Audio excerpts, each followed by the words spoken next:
अब देखो अगला क्वेश्चन और भी बेहतरीन है। कैसे? आपके पास एक यूनिफॉर्म रैंडम वेरिएबल है। क्वेश्चन लिखो, इसको सीधे सॉल्व करेंगे। आपके पास एक यूनिफॉर्म रैंडम वेरिएबल है। We have a uniform random variable, capital X, we have a uniform random variable capital X which takes the value between minus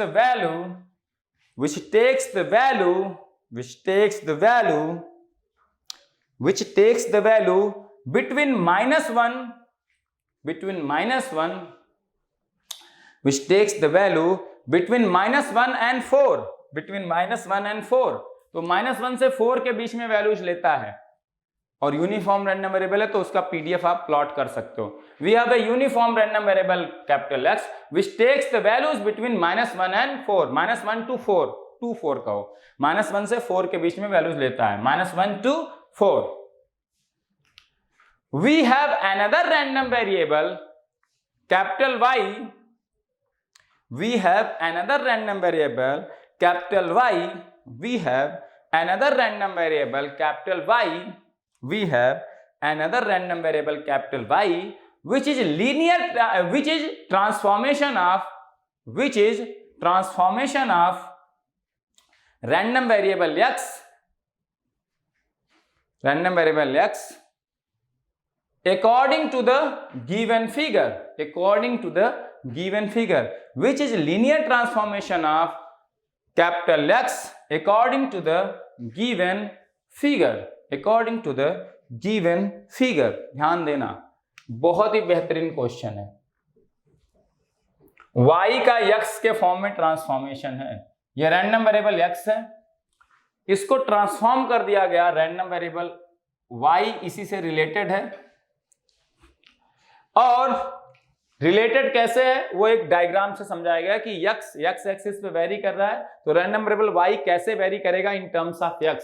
तो y is function of random variable x, इसी को हम कहते हैं transformation. जैसे y is function of x square, y is function of x as linear function 2x + 3, y is non linear function x square. तो ये transformation है। तो जिसका फंक्शन है वो हॉरिजॉन्टल एक्सिस पे आता है और जो फंक्शन है वो y एक्सिस पे आता है, ठीक है ना। तो ये देखो कैसे रिलेटेड है, ध्यान से देखना।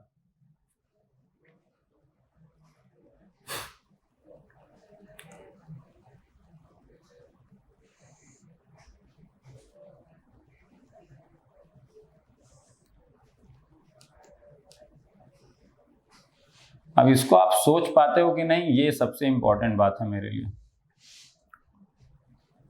ये -4 to 4 है, ये है पॉइंट लेट से -1, this point is nothing but 1, है ना। This value is nothing but 1, this value is nothing but 2, obviously, ठीक है ना। तो ये आपका ट्रांसफॉर्मेशन है। जो रैंडम वेरिएबल x है वो वेरी कर रहा है x एक्सिस पे, और x से रिलेटेड है random variable y in terms of this figure. जब x वेरी कर रहा है उसके टर्म में y। अब आपको बताना है what is the CDF and PDF of the random variable y, what is the CDF and PDF of random variable y। इस ट्रांसफॉर्मेशन को सॉल्व करते हैं और इसी ट्रांसफॉर्मेशन के टाइप का क्वेश्चन गेट में आया हुआ है। वो क्वेश्चन आपको और सिंपल लगेगा इस ट्रांसफॉर्मेशन को करने के बाद। मैं एकदम एक एक लाइन यहां पे खोल दूंगा। इस नॉन लीनियर ट्रांसफॉर्मेशन पढ़ने के बाद ये गेट का क्वेश्चन ही है एक तरह से, और गेट के क्वेश्चन से थोड़ा टफ ही है ये। इसको समझ लेंगे तो गेट का क्वेश्चन बहुत सिंपल लगेगा। यही चीज देखो ऐसे भी गिवन हो सकती थी, y x का फंक्शन है, ऑब्वियसली अगर ट्रांसफॉर्मेशन कर रहे हो तो y रैंडम वेरिएबल x का फंक्शन है। इसको ऐसे भी गिवन हो सकता था यूनिट स्टेप फंक्शन के फॉर्म में। जो गेट में क्वेश्चन आया है उसमें यूनिट स्टेप फंक्शन के फॉर्म में क्वेश्चन गिवन है। तो देखो अगर इसको यूनिट स्टेप फंक्शन के फॉर्म में लिख सकते हो। यहां पे जब कोई फंक्शन होता था ft, ये t एक्सिस होती थी, तो इसको यूनिट स्टेप फंक्शन के फॉर्म में लिखना मैंने सिखाया था। जहां जहां स्टेप चेंजेस होते हैं वहां वहां यूनिट स्टेप फंक्शन आ जाता है। तो यहां तो इंडिपेंडेंट वेरिएबल t की जगह कौन सा वेरिएबल है x एक्सिस पे? x एक्सिस पे आपके पास कौन सा वेरिएबल है? कैपिटल x है। t की जगह वहां क्या होता था? t होता था हॉरिजॉन्टल एक्सिस, है ना, और ft होता था t का फंक्शन। यहाँ y है y एक्सिस पे और वो किसका फंक्शन है, x का फंक्शन है, ठीक है ना, कैपिटल X। तो आपको जो u of t minus 1 t minus 2 लिखते थे वहां आप u of capital X minus 1 x minus 2 लिखोगे। तो देखो पहला चेंज कहां पे हुआ है, -4 पे कितने अमाउंट का, जहां जहां स्टेप चेंज हुआ है वहां वहां यूनिट स्टेप आता है। और इस फंक्शन में देखो ध्यान से केवल स्टेप चेंजेज हैं, तो थोड़ा बहुत सिग्नल सिस्टम आपको आना चाहिए, यहाँ पे काम आएगा। तो जहां जहां स्टेप चेंजेज है वहां वहां यूनिट स्टेप फंक्शन आएगा। तो u ऑफ x कितने अमाउंट का चेंज हुआ है, 1 अमाउंट का, वो एम्पलीट्यूड हो गया। किस पॉइंट पे हुआ है, -4 पे, तो u ऑफ x +4 आएगा। अगर +4 पे आता तो u ऑफ x -4 आता, यही तो होता है। फिर अगला स्टेप चेंज हुआ है एट x = -1, तो कितने अमाउंट का, +1 अमाउंट का, तो यहां भी एम्पलीट्यूड +1। पहला चेंज स्टेप चेंज -4 पे, तो -4 पे u ऑफ x +4 फंक्शन, और जितने अमाउंट का स्टेप चेंज हुआ है +1 अमाउंट का, तो यहाँ +1 आ गया, +1 को लिखने की जरूरत नहीं। फिर अगला स्टेप चेंज -1 पे कितने अमाउंट का, 1 से बढ़ के 2 हो गया, अमाउंट का चेंज कितने का हुआ, 1 का, तो ये एम्पलीट्यूड हो गया +1। और ये पॉइंट किस पे चेंज हुआ, ये u ऑफ x +1 पे, -1 पे चेंज हुआ तो u ऑफ x +1 आएगा। अगला स्टेप चेंज कहां पे हुआ है, 1 पॉइंट पे, और कितने अमाउंट का, -1 अमाउंट का हुआ कि नहीं, 2 से घट के 1 हो गया है वैल्यू। जस्ट इस 1 पॉइंट के पहले एम्पलीट्यूड 2 था, जस्ट इस पॉइंट के बाद 1 हो गया, तो घटा है ना, तो कितने अमाउंट का घटा है, -1, तो ये -1 आ जाएगा। u ऑफ किस पॉइंट पे चेंज हुआ है, 1 पॉइंट पे, तो u ऑफ x -1। अगला स्टेप चेंज हुआ है एट x = 4, एंड कितने अमाउंट का, -1 अमाउंट का चेंज हुआ है, तो जितने अमाउंट का चेंज हुआ है वो u ऑफ x -1। इस तरह से आपको गिवन हो सकता था ये ट्रांसफॉर्मेशन। देखो यूनिट स्टेप फंक्शन के फॉर्म में रिलेशन है, ये नॉन लीनियर ट्रांसफॉर्मेशन का केस है कि नहीं। u अगर फंक्शन होता x का लीनियर, जैसे 2x + 3 2x, तो कहते हैं लीनियर ट्रांसफॉर्मेशन। उसके अलावा जितने ट्रांसफॉर्मेशन है सारे non linear. y = x² non linear transformation, y = unit step function के फॉर्म में लिखा हुआ है, ये नॉन लीनियर हो गया, है ना, सिंपल सा है, ये नॉन लीनियर ट्रांसफॉर्मेशन कर दिया। अब आंसर बताना बेटा। अब देखो ध्यान से क्वेश्चन को सॉल्व करते, तो एग्जाम में क्वेश्चन इन दोनों फॉर्म में आ सकता था, y is related to x according to this function, transformation function. ये नॉन लीनियर ट्रांसफॉर्मेशन का केस है, और इस पे एक क्वेश्चन आया और उसमें पीडीएफ पूछा गया था इस ट्रांसफॉर्म रैंडम वेरिएबल का। गेट का क्वेश्चन उठा के देखना, बहुत ही बेहतरीन क्वेश्चन है, अभी यहां सॉल्व हो जाएगा। अब ध्यान से देखो, पहली चीज बात करते हैं, रैंडम वेरिएबल x गिवन था क्या, रैंडम वेरिएबल x आपके पास गिवन था, हम क्वेश्चन सॉल्व करने जा रहे हैं। अब इस ट्रांसफॉर्मेशन को सॉल्व करते हैं, फिर इस लेक्चर को क्लोज करेंगे। आपने बहुत कुछ इस लेक्चर में सीखा। Random variable x is a uniform random variable, तो उसका पहले पीडीएफ ड्रॉ कर लेते हैं, क्योंकि उसी के पीडीएफ के फॉर्म में आपका y का पीडीएफ नॉर्मली आता है, तो हमें उसका पीडीएफ पहले ड्रॉ कर लेना चाहिए। तो y का पीडीएफ कैसा होगा बेटा, ध्यान से देखना, x का पीडीएफ, x का पीडीएफ आपने कहा x is a uniform random variable and takes the value between -1 and 4, यही तो कहा था, -1 से 4 के बीच में वैल्यू लेता है, तो -1 से 4 के बीच में इसके पीडीएफ की वैल्यू क्या रहेगी, कांस्टेंट रहेगी, और उस कांस्टेंट की वैल्यू क्या होगी, 1/5, क्योंकि इस रेक्टेंगल का एरिया यूनिफॉर्म रैंडम वेरिएबल में क्या होना चाहिए, 1, क्योंकि total area under any PDF curve should be 1, और इस यूनिफॉर्म रैंडम वेरिएबल में केवल रेक्टेंगल एक आता है, उसी का एरिया टोटल एरिया के बराबर है। -∞ से +∞ में टोटल एरिया कितना है, जितना रेक्टेंगल का है, तो this rectangle should have area 1, then only this is a valid PDF. तो अगर ये विड्थ है 5 की, तो ये दिस शुड बी 1/5, तो ये 1/5 f(x) मैंने ये प्लॉट कर लिया, क्योंकि इसी के फॉर्म में आएगा। ये तो गिवन था, जिस इंफॉर्मेशन से गिवन था वहां मैंने बता लिया। अब आप देखो ध्यान से, कितने लोग इस ट्रांसफॉर्मेशन को समझ पा रहे हैं, y और x को। बेसिक्स क्यों जरूरी हैं, यहां पे आपको काम आएंगे। मैं बार बार जो चीजें बोलता था ना, ये कैसे, ये किस वैल्यू को कहां मैप कर रहा है, वो चीजें मैं बार बार क्यों बोलता था, क्योंकि आपको दिमाग खुले कि हो क्या रहा है वो समझ में आए। आधे लोगों को इस ट्रांसफॉर्मेशन ग्राफ को दे दूंगा तो हवा भी नहीं लगेगी y x से कैसे रिलेटेड है। y = 2x + 3 तो समझ जाते हैं, हाँ लीनियरली कुछ हो रहा है। y = x² भी समझ जाते हैं, लीनियरली तो कुछ हो, नॉन लीनियरली कुछ तो हो रहा है। x जो वैल्यूज ले रहा है y उसकी स्क्वायर वैल्यूज ले रहा है, वहां भी समझ में आ जाता है। y इक्वल टू 2x में समझ में आता है x जो वैल्यू ले रहा है उसका दुगना वैल्यू y ले रहा है। y इक्वल टू -2x भी समझ में आ जाता है कि -2 इंटू x जो वैल्यू ले रहा है वो y वैल्यूज ले रहा है। 2x + 3 में भी समझ में आ जाता है। यहां आधे लोगों को समझ में नहीं आ रहा होगा कि y वैल्यूज क्या ले रहा है x के टर्म में, क्योंकि आप सोचते नहीं हो, चीजों को विजुलाइज करने की कोशिश नहीं करते हो। ये क्वेश्चन है बहुत सिंपल, लेकिन विजुलाइज करोगे तब सिंपल होगा, अदरवाइज सिंपल नहीं होगा। देखो अब मैं इसको सॉल्व करने जा रहा हूं। अगर मैं y रैंडम वेरिएबल का क्या निकाल लूं, CDF निकाल लूं, CDF को डिफरेंशिएट कर दूंगा, PDF आ जाएगा। अब एक चीज ध्यान से समझो, y रैंडम वेरिएबल को ध्यान से देखो। y random variable y axis पे प्लॉटेड है, रैंडम वेरिएबल x के टर्म में प्लॉटेड है। ऑब्वियसली x जब वेरी करेगा तो y भी अकॉर्डिंगली वैल्यूज लेगा। तो अगर ध्यान से देखो आप, y माइनस, अगर रैंडम वेरिएबल x -∞ से -4 के बीच में है तो y रैंडम वेरिएबल क्या वैल्यू ले रहा है, 0। अगर आपका रैंडम वेरिएबल x 4 से इंफिनिटी के बीच में है तो भी y रैंडम वेरिएबल क्या ले रहा है, वैल्यू 0।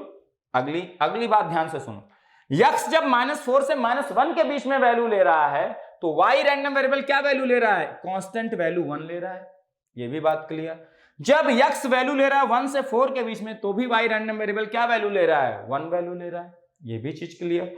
जब x -1 से 1 के बीच में वैल्यूज ले रहा है तो उन सारे सैंपल वैल्यूज के करस्पॉन्डिंग y क्या वैल्यूज ले रहा है, 2 वैल्यू ले रहा है। तो अगर आप ध्यान से देखो, x जो रैंडम वेरिएबल है जो सैंपल वैल्यूज कहां से कहां लेता है, -∞ से +∞ तक, तो -∞ से +∞ तक जितने सैंपल वैल्यूज वो लेता है उसके करस्पॉन्डिंग y या तो 0 वैल्यू ले रहा है, या तो 1 वैल्यू ले रहा है, या तो 2 वैल्यू ले रहा है। तो y केवल 3 सैंपल वैल्यूज अज्यूम कर रहा है, either y is 0, either y is 1, either y is 2।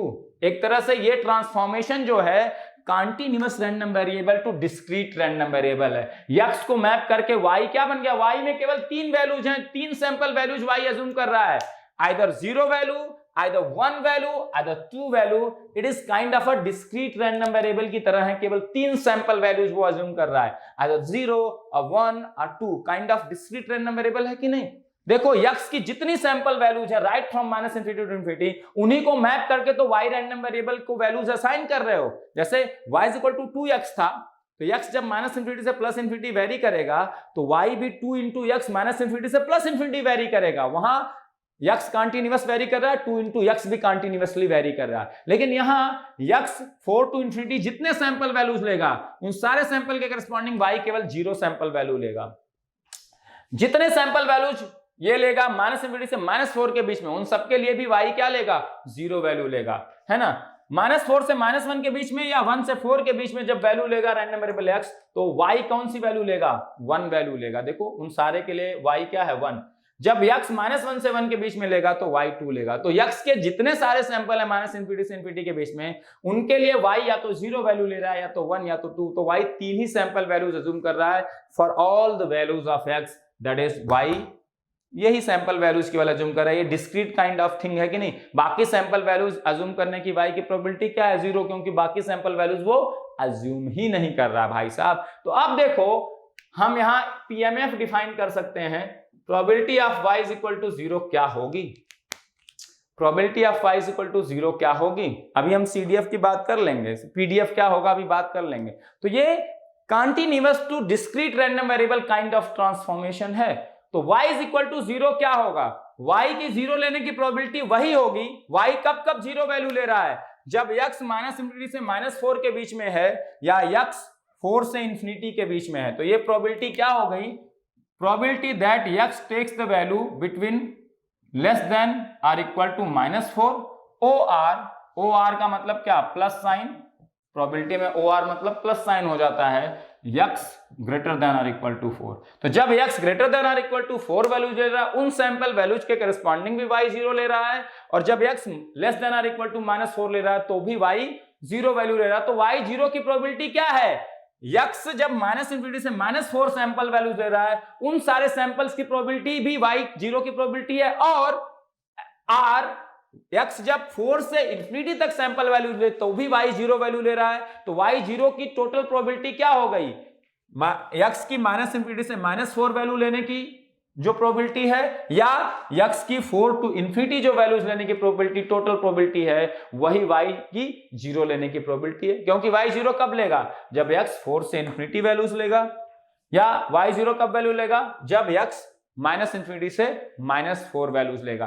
तो y 0, आपको क्या बतानी, probability that y takes the value 0, y 0 value लेने का पूरा सैंपल स्पेस बना लो, उसी की प्रोबेबिलिटी निकाल लो, तो प्रोबेबिलिटी y 0 आ जाएगी। और y 0 लेने का सैंपल स्पेस क्या है? पूरा x 4 से इन्फिनिटी वैल्यू ले, वो एक सैंपल स्पेस है, x -4 से माइनस इन्फिनिटी वैल्यू ले, वो सैंपल स्पेस है। तो -4 से x की -4 से माइनस इन्फिनिटी तक वैल्यू लेने की जो प्रोबेबिलिटी है वो, प्लस x की 4 to इन्फिनिटी जो लेने की प्रोबेबिलिटी है, इन दोनों प्रोबेबिलिटी का मैं समेशन कर दूं तो मुझे क्या मिल जाएगा? Probability of y takes the value 0, ये मिल जाएगा मुझे, probability y takes the value 0। Simple सी बात है, probability y takes the value 0, ये मुझे मिल जाएगा, ठीक है ना। क्योंकि इसी x की रेंज के लिए y 0 है, तो इसी रेंज की प्रोबेबिलिटी मैं निकाल दूं तो y 0 की प्रोबेबिलिटी निकल जाएगी, ठीक है ना। तो x, अगर x एक कंटीन्यूअस रैंडम वेरिएबल है, यूनिफॉर्म, तो उसके किसी रेंज की अगर मुझे प्रोबेबिलिटी निकालनी हो तो एरिया अंडर कर्व पीडीएफ निकालना है। तो ये रेंज क्या सिग्निफाई करता है? माइनस इन्फिनिटी से -4, और माइनस इन्फिनिटी से -4 में पीडीएफ की वैल्यू क्या है? रैंडम वेरिएबल x की 0, तो उसका एरिया अंडर कर्व क्या आएगा? 0 प्लस ध्यान से देखना, आप 4 से इन्फिनिटी के बीच में पीडीएफ, अगला क्या है? 4 to इन्फिनिटी रेंज है, 4 से इन्फिनिटी के बीच में एरिया अंडर कर्व fxx निकालना पड़ेगा, 4 से इन्फिनिटी में भी 0 है तो ये भी 0 आ गया। तो probability of assigning the value y is equal to 0 is 0। तो 0 जो वैल्यू है, एक तरह से ये भी ये सैंपल में अज्यूम नहीं कर रहा है, हमें लग रहा था क्योंकि 3 सैंपल वैल्यूज पॉसिबल थी, 0, 1 या 2, उसमें 0 सैंपल अज्यूम करने की प्रोबेबिलिटी क्या है? 0। मतलब एक तरह से y 0 सैंपल वैल्यू भी असाइन नहीं कर रहा है, क्योंकि जो वैल्यू सैंपल असाइन होते हैं उनकी कुछ प्रोबेबिलिटी होती है। बेटा यहाँ प्रोबेबिलिटी तो 0 है ना। अब हम निकालते हैं probability of y is equal to 1। 1 assign होने की क्या प्रोबेबिलिटी है? y 1 वैल्यू कब अज्यूम कर रहा है? When x takes the value between -4 to -1 या 1 to 4। तो अगर x 1 से 4, for x between -4 to -1, y takes the value 1, या x takes the value between 1 to 4, then also y takes the value 0, तो y takes the value 1। तो y1 की probability वही होगी जो x की -4 से -1 वैल्यू लेने की होगी या 1 से 4 वैल्यू लेने की होगी, है ना। तो जब x इस रेंज में वैल्यू जब भी लेगा 1 से 4 रेंज में, तो y1 ले लेगा, या x वैल्यूज लेगा -4 से -1 रेंज में, तब y1 वैल्यू लेगा। तो y1 लेने की प्रोबेबिलिटी क्या है? x की सैंपल वैल्यूज लेने की प्रोबेबिलिटी -4 से -1 में या 1 से 4 में। जब भी x इन रेंज में वैल्यूज लेगा तब y क्या मिलेगा? 1। तो y1 वैल्यू लेने का जो सैंपल स्पेस है, y कब 1 लेगा? जब x -4 से -1 सैंपल वैल्यूज लेगा या 1 से 4 सैंपल वैल्यूज लेगा। तो इस रेंज के लिए और इस रेंज के लिए जो प्रोबेबिलिटी होगी वही y इज इक्वल टू 1 की प्रोबेबिलिटी हो जाएगी कि नहीं। Genic Prime is the new features by Genic Education where you will get 450 plus video series questions explanation, Prime Facebook group for doubt solving, assignments, live sessions and many more. If you are interested then visit website and join quickly. For any query call on 9837933283. है ना। और ये जो दोनों range है ये क्या है? म्यूचुअली एक्सक्लूसिव है। हाँ, म्यूचुअली एक्सक्लूसिव है, तो दोनों मिला के एक सैंपल स्पेस को बना रहे हैं। तो अगर किसी इवेंट E को दो म्यूचुअली एक्सक्लूसिव इवेंट E1 और E2 में बांट दो तो E इवेंट की प्रोबेबिलिटी क्या होती है? E1 की प्रोबेबिलिटी प्लस E2, इसीलिए E1 प्लस E2 कर दिया है। 1 लेने की प्रोबेबिलिटी वही है, x की -4 से -1 में वैल्यू लेने की जो प्रोबेबिलिटी है, y इज इक्वल टू 1 लेने की प्रोबेबिलिटी वही है, x की 1 से 4 वैल्यू लेने की प्रोबेबिलिटी है। तो y1 लेने की प्रोबेबिलिटी वही है जब x -4 से -1 में वैल्यूज ले या 1 से 4 में, ये दोनों म्यूचुअली एक्सक्लूसिव हैं। इसकी प्रोबेबिलिटी प्लस इसकी प्रोबेबिलिटी जोड़ देंगे तो टोटल प्रोबेबिलिटी इवेंट की आ जाएगी। सिंपल सी बात है। तो लॉजिकली सोचा करो चीजों को, समझ में आई बात। तो -4 से -1 में, -4 से -1 में, -4 से -1 के बीच में अगर ध्यान से देखो तो क्या है? आपका -4 से -1 के बीच में f(x), इस रेंज की प्रोबेबिलिटी निकालनी है तो f(x) को इंटीग्रेट कर दो -4 से -1 में, तो -4 से -1 में f(x) 0 है, तो ये प्रोबेबिलिटी क्या आ जाएगी 0।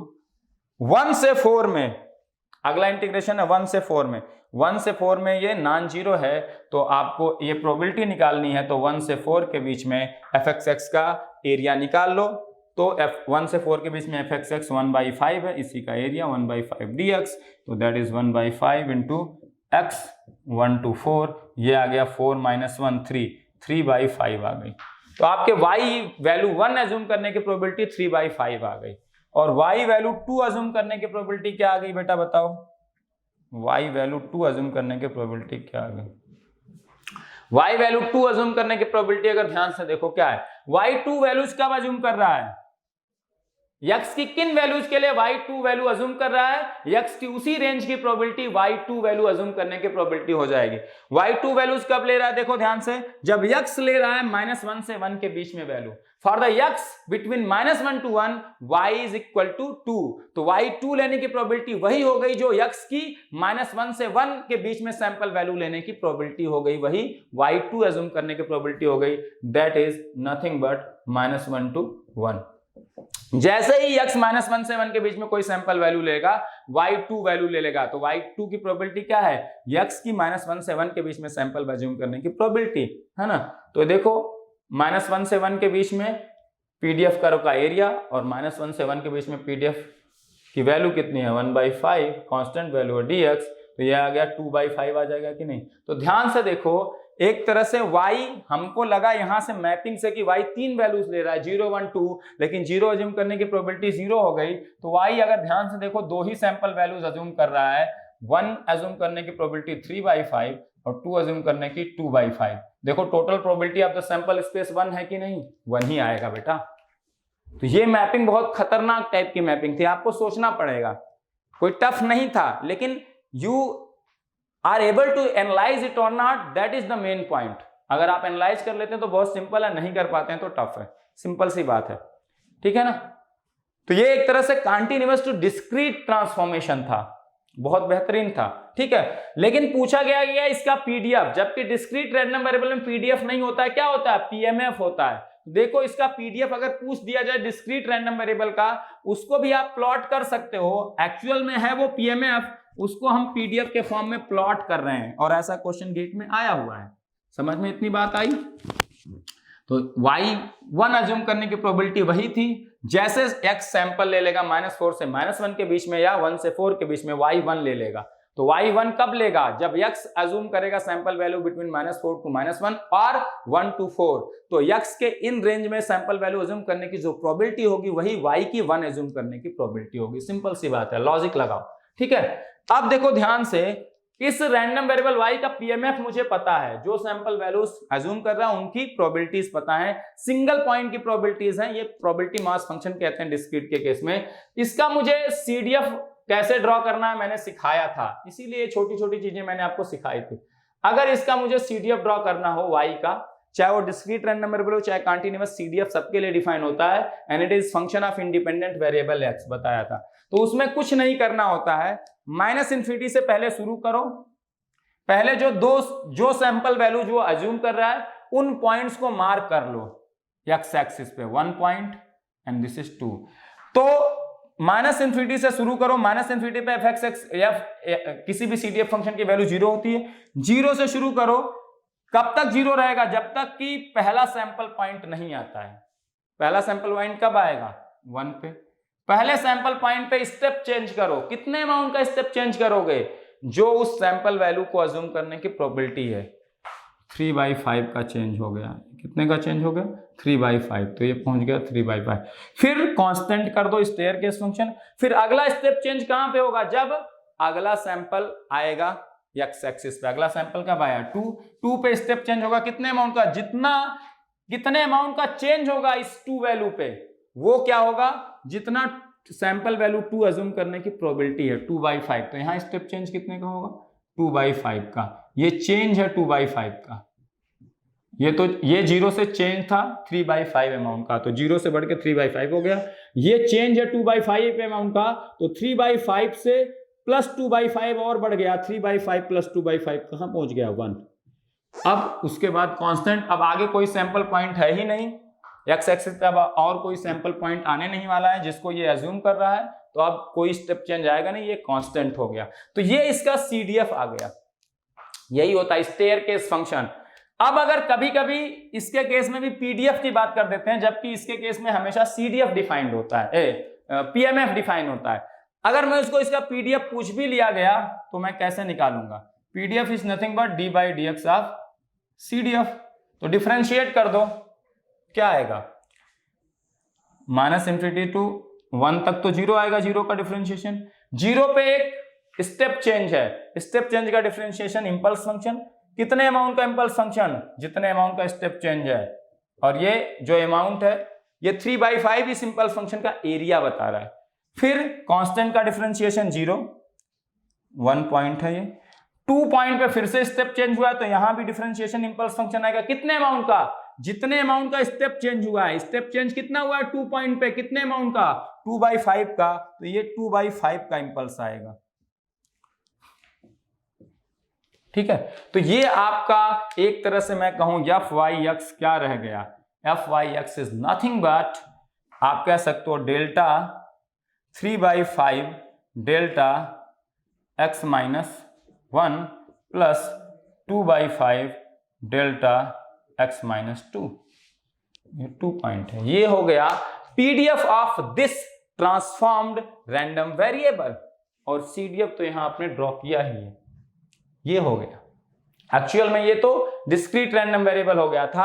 अब ध्यान से देखो, मैंने एक चीज आपको बताई थी कि जैसे आपको अगर इंपल्स फंक्शन मिल गया, क्या मिल गया? जैसे इंपल्स फंक्शन मिल गया, अगर एक सिंगल पॉइंट पे भी एटलीस्ट 1 पॉइंट पे इंपल्स फंक्शन मिल गया है ना, तो वो कॉन्टिन्यूअस रैंडम वेरिएबल का PDF तो नहीं रहा। कॉन्टिन्यूअस रैंडम वेरिएबल का PDF कैसा होता है? वो कॉन्टिन्यूअस होता है मोस्ट ऑफ द पॉइंट, और उसमें स्टेप चेंज केवल पॉसिबल होता है eight the end of the range of the random variable. जैसे अगर PDF फंक्शन में इंपल्स फंक्शन किसी एक सिंगल पॉइंट पे भी आ गया, तो वो या तो मिक्स्ड रैंडम वेरिएबल है। इन जनरल केस अगर एक सिंगल पॉइंट पे इंपल्स फंक्शन आ गया किसी एक सिंगल पॉइंट पे, बाकी जगह वो कॉन्टिन्यूअस है और स्टेप चेंज में बी देयर और not there at the end points, तो ये मिक्स्ड रैंडम वेरिएबल को रिप्रेजेंट करता है। और मैंने क्या बताया था, जिस पॉइंट पे इंपल्स फंक्शन एग्जिस्ट कर गया, तो अब उस सिंगल पॉइंट को अज्यूम करने की फाइनाइट प्रोबेबिलिटी होगी, और वो फाइनाइट प्रोबेबिलिटी क्या होगी? जो इंपल्स फंक्शन का एरिया है, जिस पॉइंट पे इंपल्स फंक्शन एग्जिस्ट कर रहा है, उस पॉइंट को अज्यूम करने की अब एक फाइनाइट प्रोबेबिलिटी होगी, और वो finite probability is equal to the area of that impulse function. यही सिंपल होता है। बाकी जहां पे वो कॉन्टिन्यूअस है, जहां पे इंपल्स नहीं है, वहां पे सिंगल पॉइंट अज्यूम करने की प्रोबेबिलिटी 0। अब अगर इसको ध्यान से देखें तो इस PDF में केवल 2 इंपल्स फंक्शन है, बाकी कुछ भी नहीं है।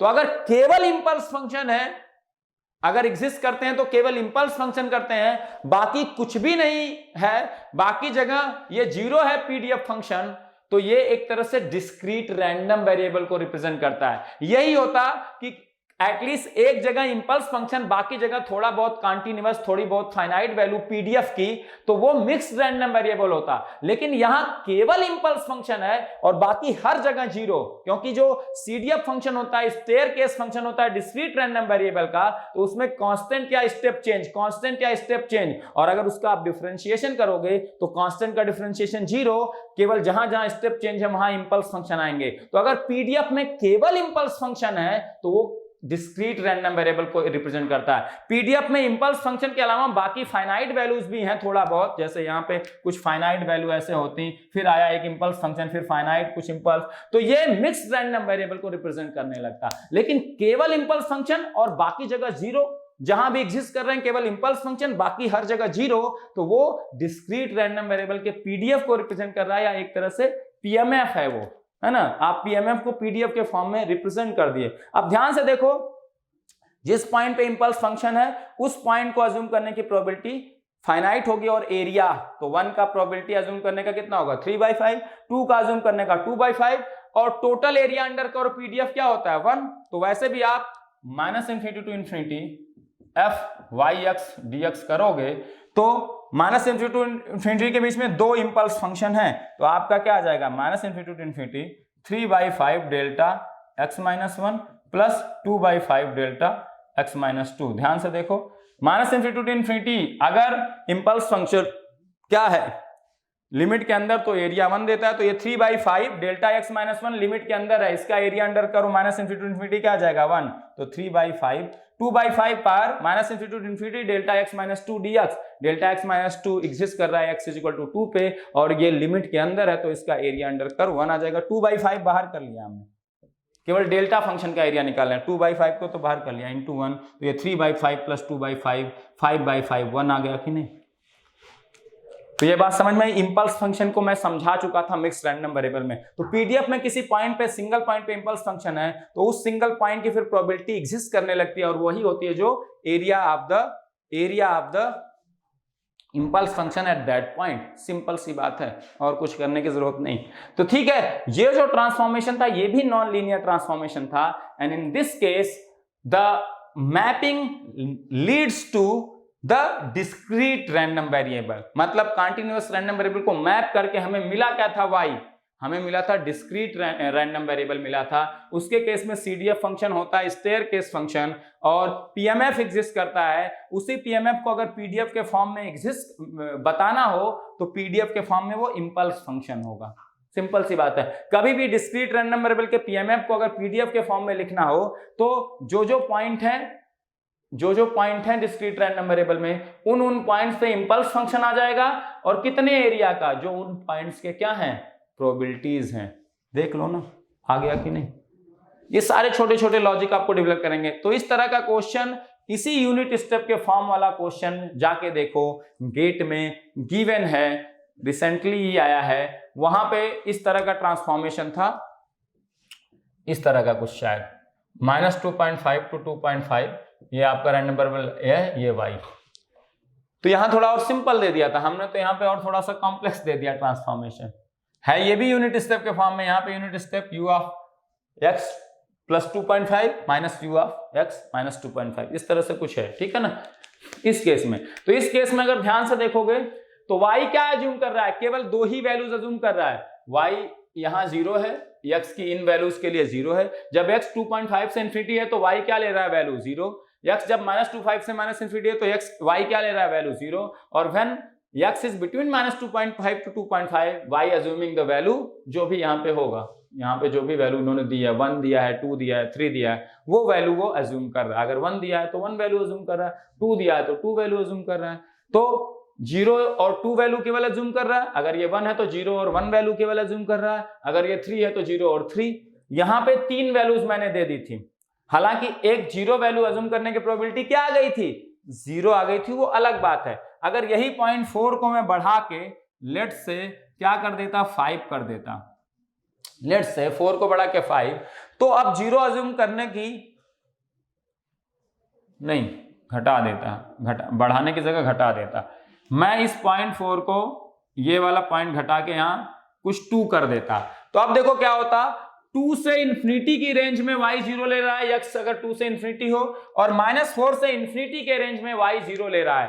तो y 0 लेने की प्रोबेबिलिटी क्या है, x की माइनस इन्फिनिटी से -4 लेने की प्रोबेबिलिटी प्लस x की 2 से इन्फिनिटी वैल्यू लेने की प्रोबेबिलिटी। तो -4 से माइनस इन्फिनिटी में वैल्यू लेने की प्रोबेबिलिटी तो 0 है क्योंकि पीडीएफ 0 है, लेकिन 2 से इन्फिनिटी के बीच में वैल्यू लेने की प्रोबेबिलिटी है। आपका इंटीग्रेशन 2 to इन्फिनिटी करना पड़ेगा पीडीएफ का, तो 2 to 4 तो ये पीडीएफ नॉन जीरो है, तो 2 to 4 में कुछ तो वैल्यू आएगी, 4 to इन्फिनिटी में तो 0 आएगी। तो y 0 अज्यूम करने की यहाँ प्रोबेबिलिटी आने लगती, इंटीग्रेशन 2 to 4 हो जाता है ना, इंटीग्रेशन 2 to 4 fxx dx, तो 0 अज्यूम करने की प्रोबेबिलिटी आ जाती। मेरे केस में 0 अज्यूम करने की प्रोबेबिलिटी 0 आ गई थी क्योंकि रेंज ऐसा आया था, उस रेंज के लिए पीडीएफ का इंटीग्रेशन क्या आ रहा था 0 आ रहा था बेटा, है ना। ठीक है, तो ये दो ही वैल्यूज आ पा रही थी। अगर मैं थोड़ा सा ये ट्रांसफॉर्मेशन -4 to 2 ले लेता, ऐसा ग्राफ बनाता, y और x का जो ट्रांसफॉर्मेशन रिलेशन है यहाँ पे 4 की जगह 2 पे ही है, ये बना देता, तो आपको y 0 अज्यूम करने की भी प्रोबेबिलिटी आती। आप ये वाला क्वेश्चन अपने से करिएगा, फिर देखिएगा y 0 की भी प्रोबेबिलिटी आएगी, y 1 की भी प्रोबेबिलिटी आएगी, y 2 की भी प्रोबेबिलिटी आएगी, तीनों प्रोबेबिलिटीज आएंगी और तब 3 प्रोबेबिलिटीज आएंगी तो पीडीएफ कर्व में 3 इंपल्स फंक्शन आएंगे, एक 0 पे आएगा, एक 1 पे आएगा, एक 2 पे। यहाँ 2 ही वैल्यूज थी तो 2 इंपल्स फंक्शन 1 और 2 पे। 0 वैल्यू आ जाएगी तो 0 पे भी इंपल्स फंक्शन आ जाएगा, और कितने एरिया का आएगा जो उसकी प्रोबेबिलिटी होगी। फिर ये 3/5 2/5 चेंज हो जाएंगे, इनकी वैल्यू और इनकी, तीनों का एरिया मिला के 1 होना चाहिए। बस यहाँ पे 2 ही थे तो दोनों का एरिया 3/5 + 2/5 1 है। समझ में आई बात? ये भी नॉन लीनियर ट्रांसफॉर्मेशन था, गेट में आया हुआ क्वेश्चन है। आधे लोगों को तो हवा ही नहीं लगेगी कि हो क्या रहा है, how it is transforming the random variable, how y is related to x, what values y is assuming and probability of that values। इसीलिए CDF function is very very important। without drawing the CDF function you cannot find the PDF function, PDF values, PDF function कैसे निकाल लोगे? इसीलिए तो कभी भी discrete random variable का PDF draw करने को आए तो उसमें केवल इंपल्स फंक्शन होंगे, और कहां कहां इंपल्स फंक्शन होंगे? जो सैंपल वैल्यूज आपके रैंडम वेरिएबल में है उन वैल्यूज पे इंपल्स फंक्शन होंगे, और इंपल्स फंक्शन का एरिया क्या होगा? जो उन सैंपल वैल्यूज को अज्यूम करने की प्रोबेबिलिटी है, सिंपल सी। क्योंकि स्टेयर के इस फंक्शन को डिफरेंशिएट करोगे तो जहां जहां स्टेप चेंज है वहां इंपल्स, बाकी जगह तो 0 आएगा।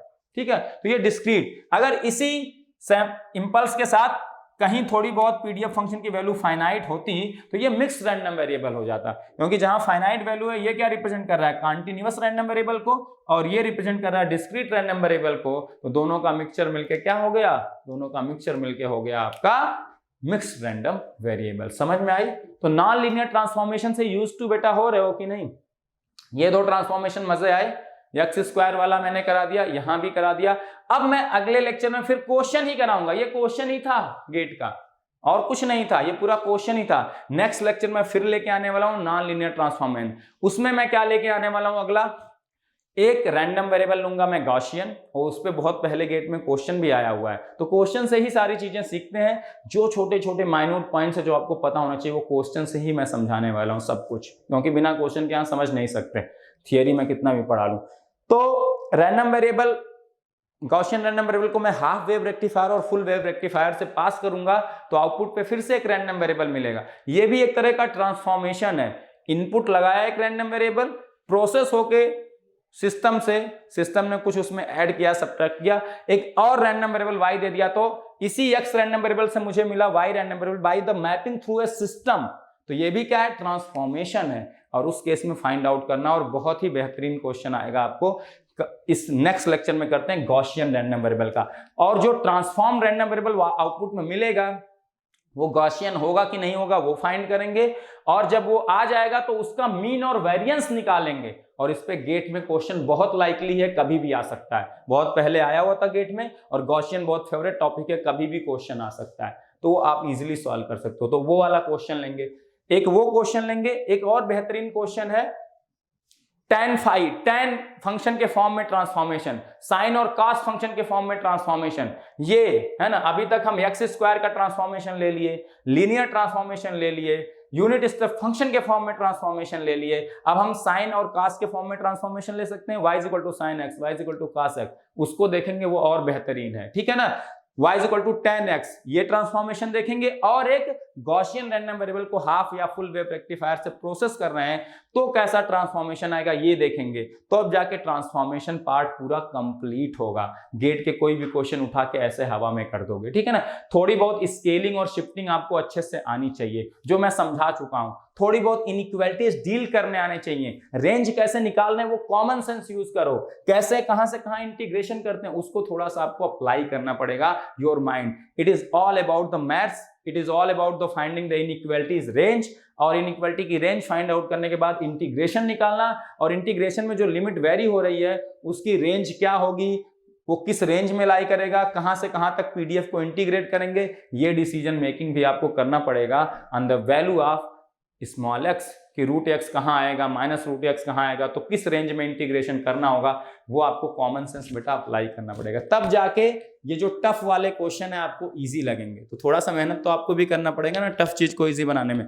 मैं जितनी कोशिश कर सकता हूँ सिंप्लीफाई करने की, उतनी कोशिश मैं कर रहा हूँ कि आपको एकदम से सिंप्लीफाई हो जाए चीजें। तो y देखो यहाँ 3 ही वैल्यू अज्यूम कर रहा था, 0 या 1 या 2, इसके अलावा कोई वैल्यू y लिया है। For all the sample values of x minus ∞ to ∞, y is assuming 3 values 0, 1, 2, और कोई नहीं, तो y क्या आएगा, डिस्क्रीट रैंडम वेरिएबल ना, y बाकी कोई सैंपल वैल्यू जब ले ही नहीं रहा है, केवल 3 सैंपल वैल्यू ले रहा है, तो y के जो सैंपल स्पेस है उसमें तो फाइनाइट नंबर ऑफ सैंपल्स हैं, then this represent the discrete random variable kind of thing, ठीक है ना। तो मिलते हैं फिर नेक्स्ट लेक्चर में बेटा, किसके साथ, आगे फर्दर डिस्कशन के साथ गाउसियन रैंडम वेरिएबल को हाफ और फुल वेव रेक्टिफायर से पास करेंगे, y is equal to tan x, y is equal to sin x, y is equal to cos x, सब सीखेंगे, ठीक है ना। तो मिलते हैं फिर नेक्स्ट लेक्चर में, थैंक यू वेरी मच।